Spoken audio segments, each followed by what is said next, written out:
Oh, wow, that's pretty neat that just happened. It just sort of automatically started on its own. I didn't know the phone was going to do that. Wow, that's pretty cool. Hey, everybody, what's good? It's your girl, Eva Gonna Barbie. You know what it is. You know how to do. Ooh, that weed get me so high. Get ready to go have a really nice hot tub. Listen, let me tell you about, we're going to get back to the Dr. Barta story. I tell you, Crazy Dick is like having my own little personal crazy minion, okay? It's like having my own little personal minion, my own little fucking bitch. He do everything for me. He does everything for me. He gives me his last. The man gives me the last that he has in his pocket. He called this morning trying to take me out to breakfast, and that's how we had the conversation.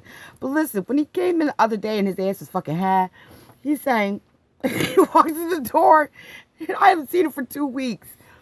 And he left me the key. So I'm sitting in the house waiting. The house is trash, as I told you. He walks in the door and he looks at me. He all sweaty. He said, Tree, I'm not crazy. I say, okay. He said, this one guy, Greg, told me I wasn't crazy. And he said, this other guy that was walking down the street, I can't remember his name, but that guy told me I'm not crazy. I said, so 2 people, Tree. 2 people told me I'm not fucking crazy. I looked at his crazy ass and I said, okay, well, if Greg told you wasn't crazy, and this other guy whose name you can't remember that you talked to on the street told you wasn't crazy, case closed, motherfucker. You insane. You insane as a bishop and sober as a judge. Okay. What do you say to crazy people? All I tell you I do with Derek is this: tell him to get the fuck away from me if he be on some bullshit, or I sit there and laugh at his crazy ass. One of the two. It's like either I can deal with it or I can't. Right? And if I can't deal with it, I don't. I got a house of my own. So listen, we're talking about Dr. Barta. We're talking about one of my greatest teachers, Dr. Barta. Just as a little aside story about Dr. Barta. I've told you she was all a 4'10" and 100 pounds soaking wet.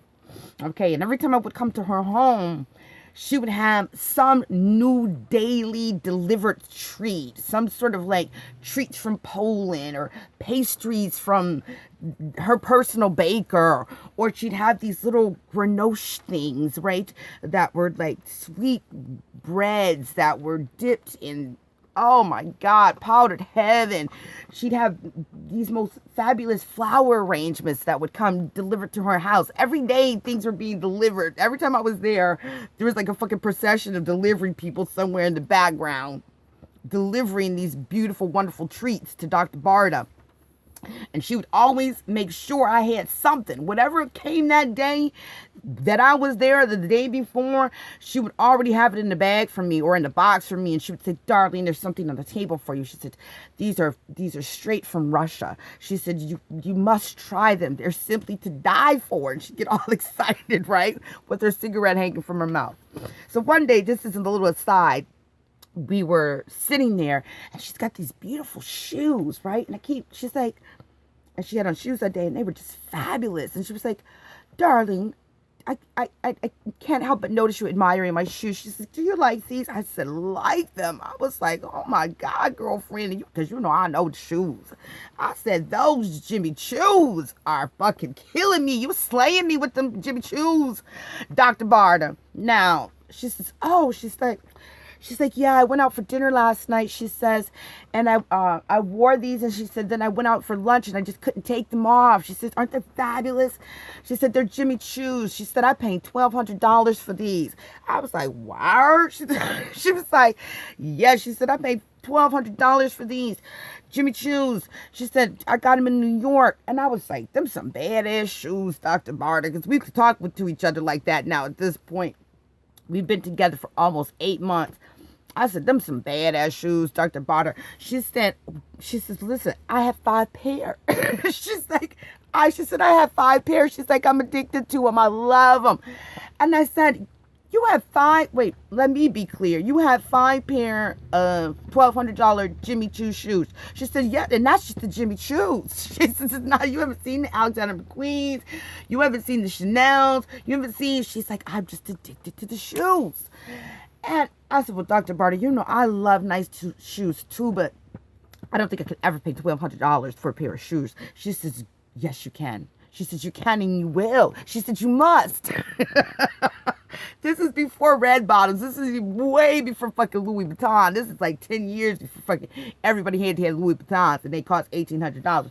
She was telling me back then in the day, she was paying $1,200 for these motherfucking Jimmy shoes. And not only one pair, 5 pair the bitch said she had, and that was only a small part of her collection.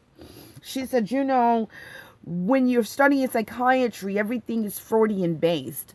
And they tell you that the ego is a bad thing, right? Like, Eckhart Tolle tells you very distinctly that the ego is a very bad thing and we should abandon the ego and abandon the mind. And he's correct in that. But Dr. Barta's position was old school, and she said, I have a very healthy ego. She said, look at me. She's like, I'm blonde, I'm blue-eyed, I'm rich, I'm intelligent. She's like, I have beautiful things. Why wouldn't I have a big ego? She's like, there's nothing wrong with saying who you are. She's like, I cannot stand a woman who plays coy. I cannot stand a woman who has false modesty. You know, when you get dressed up to go out to a party, she gets herself all worked up. She's like, when you get dressed up to go out to a party, you don't dress for yourself. You dress for the other women. You dress for all the other women that are going to be there. Oh, stop it, Luca. Luca kill you over a bone. She's like, you dress for all the other women at the party because you're there to impress. You dress to impress. And she said, so my ego is intact.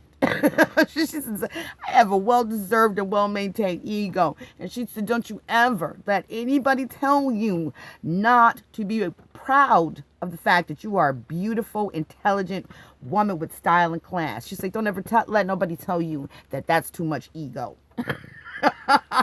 So, Eckhart, I don't know. Is you and Dr. Barta, one of y'all? Maybe I got to find some truth somewhere in the middle. Somewhere in the middle, there's got to be that truth.